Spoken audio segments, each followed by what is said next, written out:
e vim aqui falar um pouquinho com vocês sobre o período do Renascimento. O objetivo dessa aula é a gente poder estudar um pouquinho mais sobre as questões do período que foi tão importante para a nossa sociedade atual. Antes de começar a falar do período do Renascimento, queria falar um pouquinho com vocês sobre o fim da Idade Média. A Idade Média ela foi marcada pelo feudalismo, pela influência da Igreja. A Idade Média foi marcada pelas cruzadas, pela Santa Inquisição. Mas com a chegada do Renascimento, nós tivemos um rompimento com essa questão da era medieval. Nós passamos a ter uma nova visão de sociedade. O Renascimento foi transformador. Nós tivemos, no período do Renascimento, transformações dentro da área da ciência, das artes, da filosofia, da religião. Surgiu como uma ruptura de padrões medievais mesmo. E tudo isso aconteceu lá na Itália.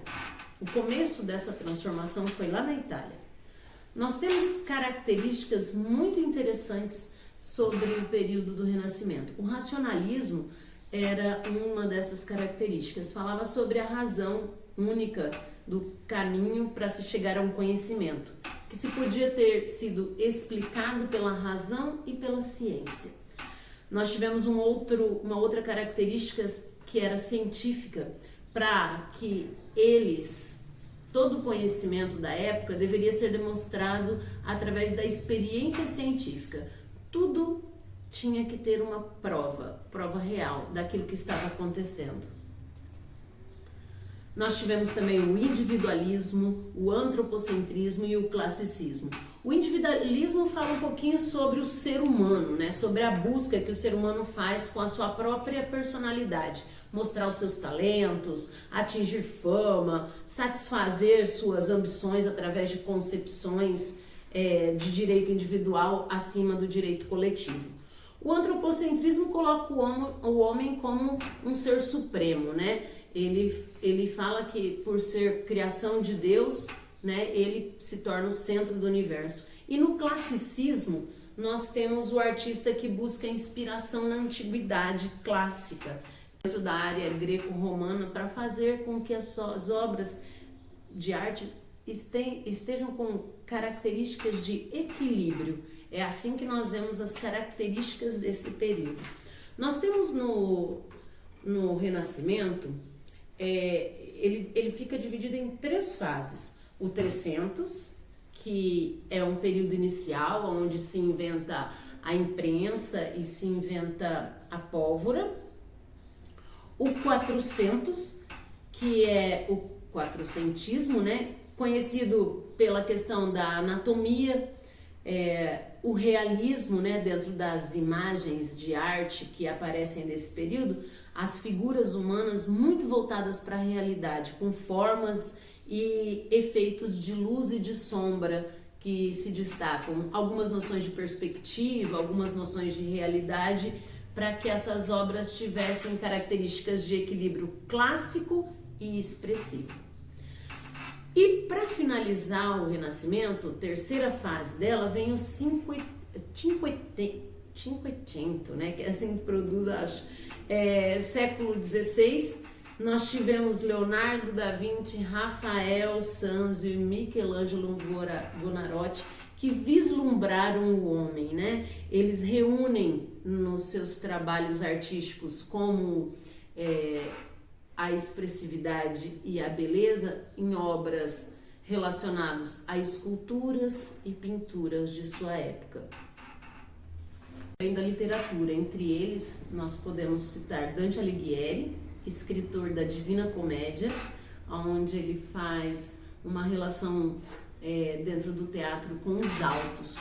Os autos, eles falam um pouquinho sobre o bem e o mal, sobre o céu e o inferno. Isso também aparece em algumas pinturas desse período, é característica. Nós tivemos também Shakespeare, que aborda os conflitos humanos nas mais diversas dimensões pessoais, sociais e políticas da época. Ele escreveu várias comédias e tragédias, como Romeu e Julieta, A Megera Domada, Otelo e várias outras. Nós tivemos nesse período também os principais pintores e escultores. Entre eles a gente não pode deixar de lado, né, Leonardo da Vinci. Leonardo da Vinci, dentro da história de vida dele, ele trabalhou para os Médicis e desenvolveu várias áreas da ciência. Contribuiu com tudo isso e contribui até os dias de hoje. Leonardo foi matemático, físico, anatomista, inventor, arquiteto, escultor e pintor. Ele foi um estereótipo de homem daquela época, né, do período do Renascimento. Ele dominou várias ciências e por isso ele foi considerado um gênio absoluto para sua época.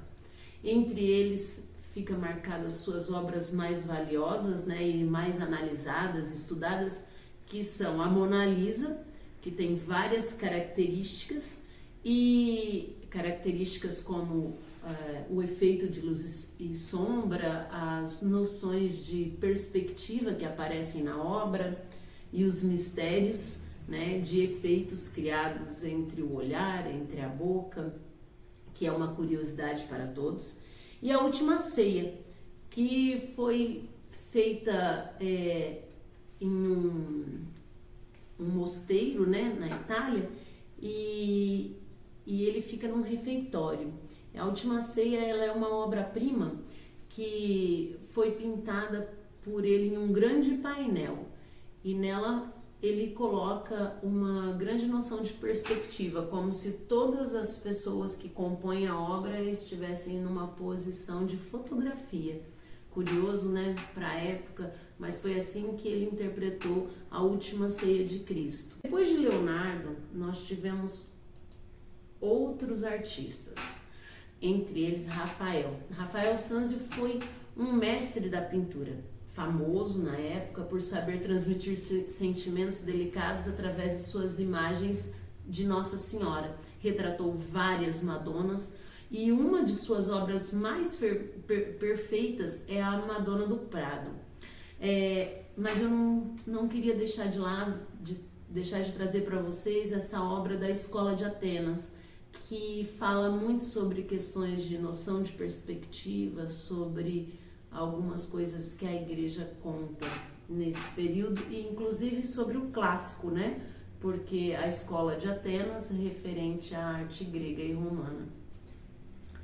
E, para finalizar, também temos Michelangelo. Michelangelo é um artista italiano que a obra dele é marcada pelo humanismo.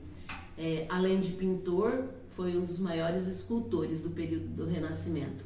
Entre as suas obras mais clássicas se destacam a Pietà, Davi, a Criação de Adão e o Juízo Final. Também foi responsável por pintar o teto da Capela Sistina. Nessa época, a igreja funcionava como um mecenato e ela financiava todas essas obras. Era assim que trabalhavam os artistas do Renascimento.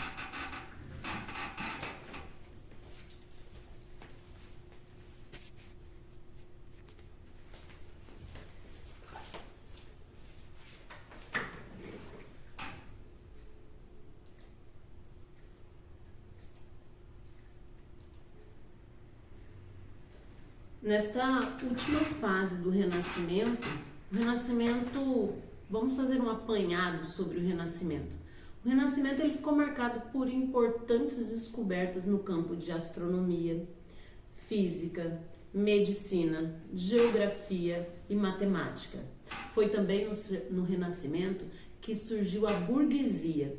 O comerciante passou a se fixar, ele vendia a sua safra de forma itinerante. Com a chegada da burguesia, ele começa a fixar um ponto comercial e usar moeda de troca. Foi nesse período também que surgiu o mecenato.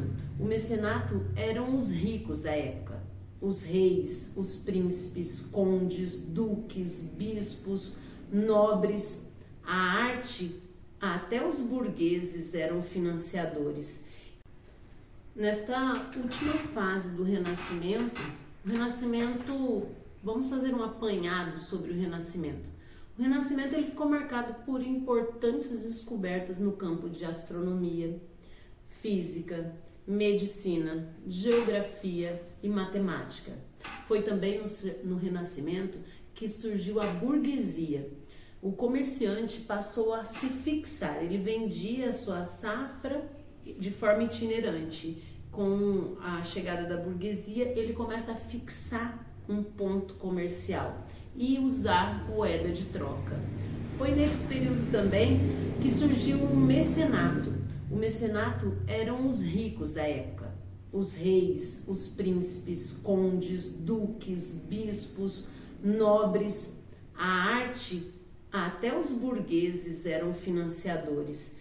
E com o mecenato em uma fase muito boa, acabou implementando todas as obras de arte dentre a religião e o humanismo. Mas chegou a terceira fase. A terceira fase, o quinhentismo chegou e atingiu países como Portugal, Espanha, França e a Alemanha. A Europa se consolida e a arte começa a se mesclar. Com essa mescla, nós temos obras relacionadas ao religioso e ao profano. Com isso, começa então um período de decadência da Itália renascentista, abrindo espaço para um novo estilo, o estilo do maneirismo e do período barroco.